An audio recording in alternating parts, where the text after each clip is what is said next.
Welcome to Mutual Misconduct. I'm Ari, and this is basically a podcast about questionable decisions, strange behavior, and conversations that probably should have stayed private. Some guests may be anonymous, some may be face out. It really just depends on everybody's comfort level. Eventually, we're going to start accepting anonymous stories, confessions, voice notes, long distance call ins, and recurring segments. So if you've got a story that sounds fake but somehow happened anyway, send it my way. But let's get into it. So I want to introduce my first guest. For my very first episode, I had to bring on somebody who knows the BDSM world firsthand. So today's guest is Mistress Scarlett, also known as Queen C. If you're anywhere in the Valley lifestyle scene, there's a good chance you've heard of her, seen her content, or seen her completely command a room the second she walks into it. She creates incredible content, has a dominant presence in the scene, and brings a really fun energy to everything she does. We actually met at a swinger party, right? Sure did. Yeah. Did you want to share about that or how that experience was? Okay.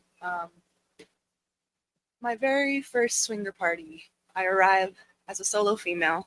Crazy, right? That's not typical in the lifestyle. You usually have a man drag you in and get lost in it. Yeah. But no, I was such a freak that I found fetlife.com and just said I'm ready for some dick. And jump right So, in. Yeah. so I headed over there to my first lifestyle party, and I didn't know what to expect, but I headed upstairs, and as I arrived, I saw a scene going on. Did I know it was called a scene? No. I saw some shit going on, Yeah. and I saw this beautiful lady vlogging on this other beautiful lady, and I sat down, and I was just like, this is where I belong. Yeah. Yeah, and I saw her doing her thing, and yeah, it was just mind blowing to me. It was something I always wanted to do, and it was finally my first situation seeing it in person. And right after that, I ran up to her after the scene and like, from my remembrance, was fangirling. I was like, Yeah. oh my gosh, that was so cool. Oh, Yeah. I've always wanted to do that. Will you teach me? La, la, la. And you were Yes. just like, oh, hi. So yeah, that's where we met. Yeah. And what was that? A couple years ago? Yeah. 4 years ago. Yeah. So when she met me, I was actually transitioning out and honestly burnt out. So it was like nice to meet, I don't want to say like new blood, but somebody who's excited and enjoyed it. And like over the last couple of years, I've really seen her grow a lot. So I'm excited to have her on the premiere or first episode. But there's a couple of questions that we kind of talked about discussing, right? You're comfortable just jumping into. Yeah, let's do it. Yeah. So besides me piquing your interest, how did you get into domination? I will start by saying it all started with the strap on. Okay. That's where it all started. It didn't start with domination. It started with strap on play. The first time I knew that I wanted to use a strap on was when I realized I had a crush on a gay guy. And I was like, I like him so much that I would just like put on a strap on if that's the way he likes to have sex. Like, like that's how I knew I wanted to put on a strap on and do my thing with it. But once I met the lifestyle, that was when I had the opportunity to actually start using it. It was at my second lifestyle party that there was a strap on being used, and I'm like, I've always wanted to use one of those. Like, right. I like every party there was something new that I was fangirling about and asking someone about. Like, it's been years that I was waiting to find this shit. Yeah, it started with there. I got into strap-on play, and at lifestyle parties, I was just playing with like 5, 6 different girls every time I'm out there, like just having fun with it. And it wasn't until I started getting so much positive feedback from that I started realizing, like, hey, this is something really cool. Right. So how about I start doing that? Right. So it really started from there.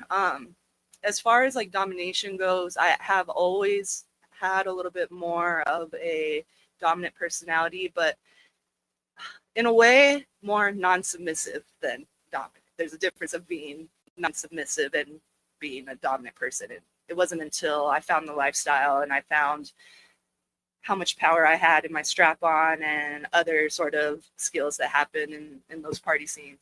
That's when I realized, oh, okay, like there's actually a lot of power and dominance inside of me that could be used for good. Nice. Okay.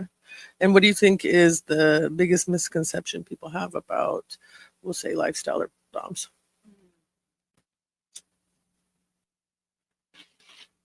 I think a misconception that was had that I even had, that I had to have a reality check on myself. I thought that doms who degrade men actually hate men. Gotcha. Yeah. Yeah, I like, and I know that there are some that's what it's about. You know, there actually is like a true hatred for men and that kind of stuff, and that. But I've realized that we can't be really treating them that way. Yeah, so that was a lesson I've learned slowly in this last year and a half of exploring the things. You know, in my private life, I get to have stronger boundaries about how I want to be treated and treat my subs and that kind of stuff. But yeah, Okay. it's just the knowing that most of the time that degradation and humiliation is just role play that is going on and not like real. Yeah, I've definitely had degradation sessions and I did not hate the person, right? And I think people forget about the aftercare piece. Just because it's not physical pain doesn't mean you don't need aftercare, because there are definitely hard limits I've heard of where, like, don't call me fat, don't call me bald. So, And thanks to you, you've actually in the beginning taught me that I'm supposed to ask what their hard limits are and those kinds of things. That because I've always been really like getting deep information about the verbal side of things, not only the physical side as well. yeah. Oh, the funniest or the weirdest session request. I'll start with the funniest. Okay. Okay, like every single one of my sessions was funny at one point. Like, Well, you're hilarious, so I've seen yeah, the content. like, yeah. I'm Always very much giggling. I'm very much a natural humiliatrix and like to laugh during my sessions and make it fun and make them laugh and then tell them to shut the fuck up after. You know, like Yeah. that's the up and down of it Yeah. that I enjoy. So there's countless stories of funniness, but the one that comes to mind for some reason, like, it made me laugh so much harder than anyone else because I'm gonna just say it. His name was Sissy Lulu. He'll probably be so happy that I'm mentioning him on here. Yeah. Well, he. Yeah. Is Sissy Lulu out there? Shout out to Sissy Lulu. Rare that a sissy brings their own clothes, and this one I can understand that. Yeah. brought their whole wardrobe, and the wardrobe that they brought was some. Just the phrase "Sissy Lulu" makes sense for this. I don't know how, like, it's just the most frilly, like, tutu, like, big, like, farthest thing from sexy. I like my sissies more, like, whorish and slutty, but he's, like, Cute and yeah, and, like, Ian. I just, like, had him get dressed, pick out his own outfit, and, like, just turn around. He was, like, his face was just, like, smiling so big and stuff, and I just, like, I was laughing so hard, I almost like fell to the ground. I had never seen a man dressed like that before in person in front of me, and like so happy about it too. And yeah, that was the funniest. She's even done. I've seen her at parties where you nut too. She'll finish. Yeah, I'll pretend like I'm nutting in them and stuff. Like, yeah. But I've also made like over 50 women squirt too. I was gonna say you haven't mentioned that. Let's talk about that. How does that feel? How did you get into that? Just the first time I did it, it was right. Yeah, and then it was just from then on. Yeah, because I've seen you do that multiple times. Yeah, no, it's my goal every time. Or the time we were outside in the smoking circle and somebody just sat on her dick. I didn't even. We were at a play party. We were sitting out there smoking. I just like got done playing and I was sitting there with my strap on, just dick out. And then this girl just keeps on looking at me and she was like, "Can I please ride your dick? Can I please ride your dick?" I'm like, "Yeah, sure." And I even have like pictures and I was of right that. There. Yeah, I have your glittery chancla right in the side of the picture. Not the glitter spot. You were talking about the funniest. What about the? Well, I guess that's the weirdest too. The one in the. No, I have one that's weirder than that. Yeah. Okay. That good or that weird? A Trump supporter wanted to come in with a Trump hat on while I CNC beat his ass. Hold on. Let's stop at TNC for our what does TNC mean? If you're comfortable talking about it, what's CNC stand for? Consensual non-consent. Gotcha. It's a style of play where you negotiate safe words before, what your limits are, and pretty much if you say stop as the submissive or the bottom, that doesn't necessarily mean stop to the top. It's supposed to be a thrill of feeling like you're being violated in some sort of way. Got you. Yeah. I like violating people. I don't like being violated, by the way. Is that how you take your power back then? Maybe. Yeah. No, I'm just speaking. Did I? That wasn't a call out. That was relating. You know, it was like when I was dominant and being in control, I felt safer. You know, I throw my own party control, and maybe that's podcast. You're like, hold on. When I come back, we can let's talk about that. Let's get into the psychology of that. Okay. We should have like what do you think, one that like dedicated mainly to mental health? And yeah, I would love that. That would be a dope ass episode for us. Okay, so back to the Trump guy. Yes. CNC beating his ass. Strap on. And then pissing on him on his face with the Trump hat on. And as a Trump hater, I was like, fuck yeah, I want to do that shit. And then once I got there, I was like, wait, am I giving a Trump supporter what he wants? I don't ever want to do that. Fuck. So I did though. I did it in the name of fuck Trump. Yeah. And what was it, a couple months ago? I bought them for you. Yeah. That was a good experience. Yeah. We'll have to talk about that. But yeah, back to the Trump stuff before I get off topic. So after it was over, how did you feel? Or what kind of aftercare too did you do with him, or how did that end? That actually, that session went wrong and weird, not only due to the political side of it all fucking with me a little bit. A few years ago, I stopped paying much attention to politics due to the recommendation of a therapist, and I listened to that, and it helped my mental health a lot. But in the middle of the scene, he was up on the cross, and I was close to him, and I was kneeing him in the balls, and he flinched and elbowed me on the side of the head. I remember you. Yeah, okay. Yeah. So that threw it off. That threw off the whole session for me, for sure. That was the first time that had ever happened to me. I've never, that was the first time where I was like, oh shit. Yeah. And instead of me just like going harder on him like I could have, I actually just like toned it down and like started not being as aggressive. Yeah, because in my mind I was like, shit, he probably did that on purpose to get me more mad. Yeah. You know? Well, you never know. Yeah. You know, there's a lot of these folks come to us with these requests, and it's like, where does that shit come from? Also, I'm not here to figure that out, right? Or judge that. However, if you can do stuff that speaks to you, you guys you're still having fun. And I love that. So, and even watching that has been really cool. So. Yeah. I'm glad I figured out the lane that works best for me and makes me feel most empowered and evolution. Yes. So, off topic, Mr. Spike made a request. So I'd like to address it because he's great. He's fun. Yes. So he had mentioned his party. Mm-hmm. So as I mentioned in the beginning of the podcast, I had my entrance into this lifestyle through the swinger side of things, and I just so happened to find Kink and BDSM through the swinger side and be the bitch that brings the BDSM and Kink stuff to the swinger side. Right.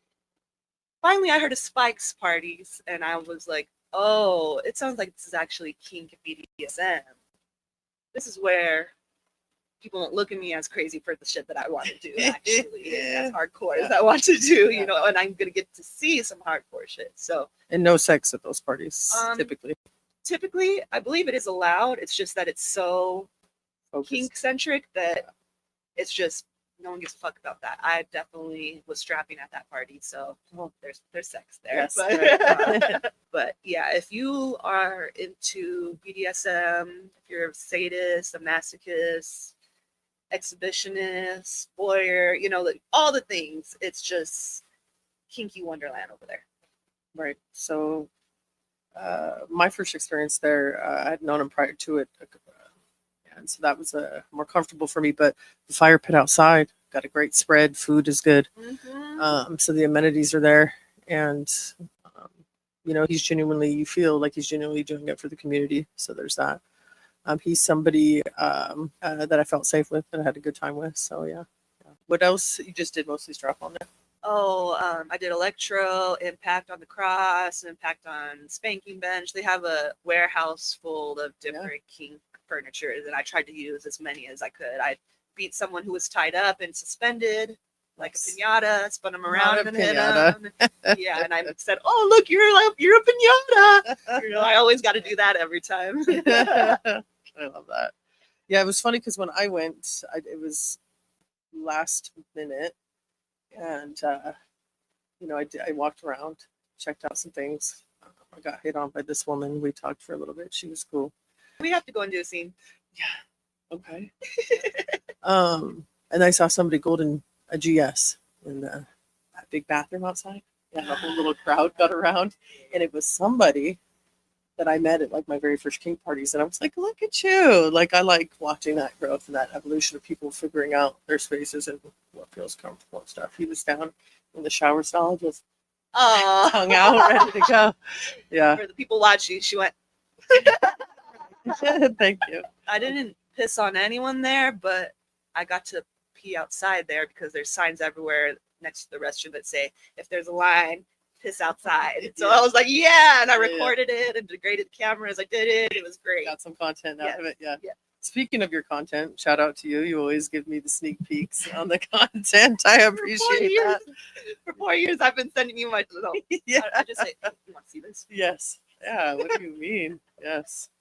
There was a couple questions I want to ask about, like with your subs. What are the biggest green flags that you're looking for when subs are approaching you? Knowing what they want and being able to communicate that. So if they can't, then what? Like I come to you and I'm interested, but I don't know.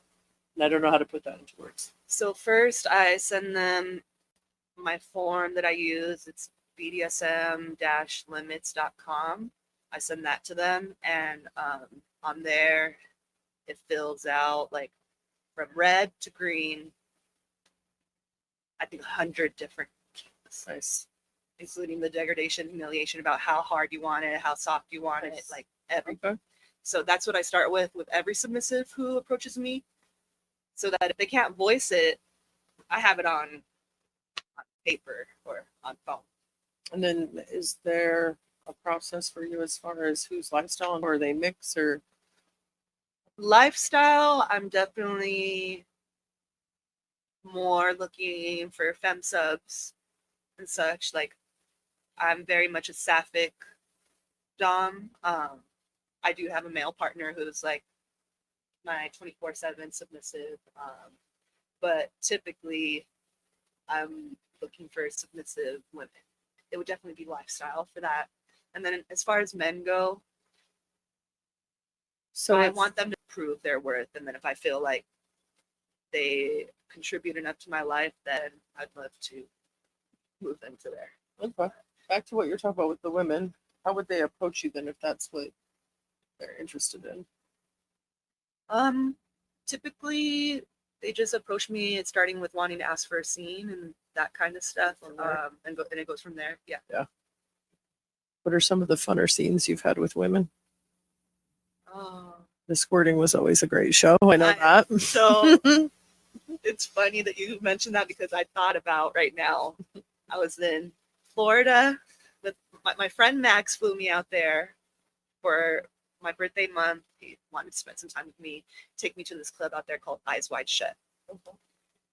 I go, this guy approaches me and was like, hey, my girl, she's so horny and like she keeps getting disappointed. Can you please go strap her? Like, because I already had been strapping like 3 or 4 other girls there at the club. he comes up, approaches me for it, and I go and play with her. This like skinny little old lady, Old as in like 60s. Okay. Like yeah, like but And skinny, as in like 100 pounds. yeah, Okay. like And you fucked the shit out of her? Is that what you're saying? yeah. Sure did. Sure did. What? For some pussy, the strap's all inclusive. All inclusive.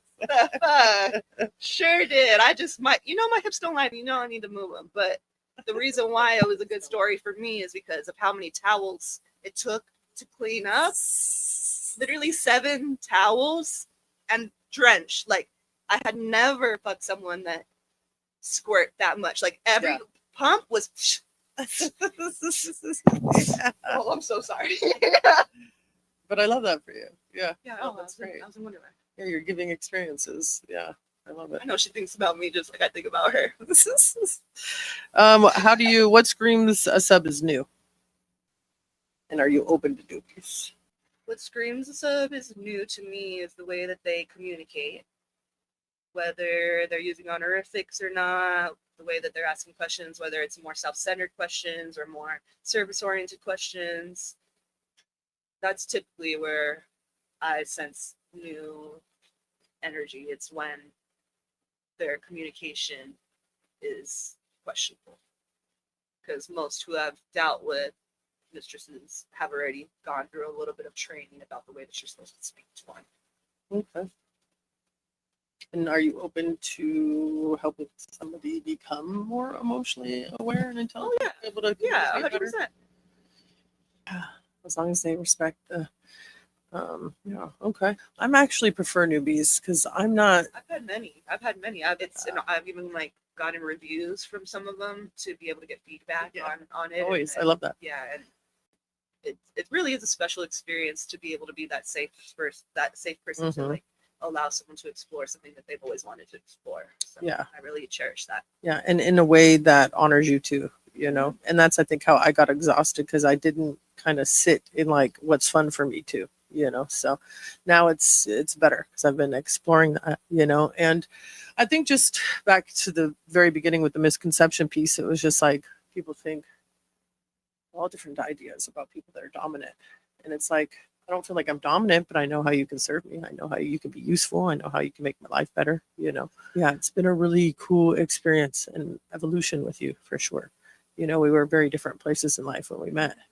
Yeah. So before I wrap up, where can people find you? This is your time to shout out how to book you, how to approach you, how to serve you, how to all the things. All right. Well, I'll just start with my website, MistressScarlettKiss.com.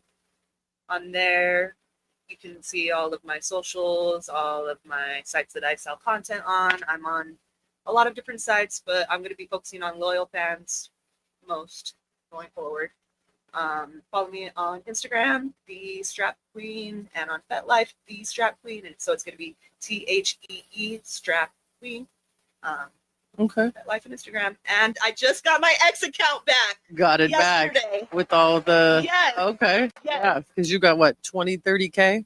More than that, probably. 22.3K. Yeah. Okay. And I literally had it banned for 4 months, and they gave it back to me yesterday. So this is Very a cool. very amazing thing. No, that's great news. Yeah. Okay, so to wrap it up, honestly, the lifestyle's wild. People are weird, and I feel like we barely scratched the surface. But next episode, we're talking to somebody who throws gangbangs. So do with that information what you will, and I probably should have said GB, but here we are. But thank you for coming. I appreciate you. Please invite me to the next gangbang. I want to be part of a gangbang so bad. Let me throw my strap in. I got you. She would. She would. We'll talk to her. Yeah, shout out to the studio. I don't know if you want me to, thank you for. Yeah, sure.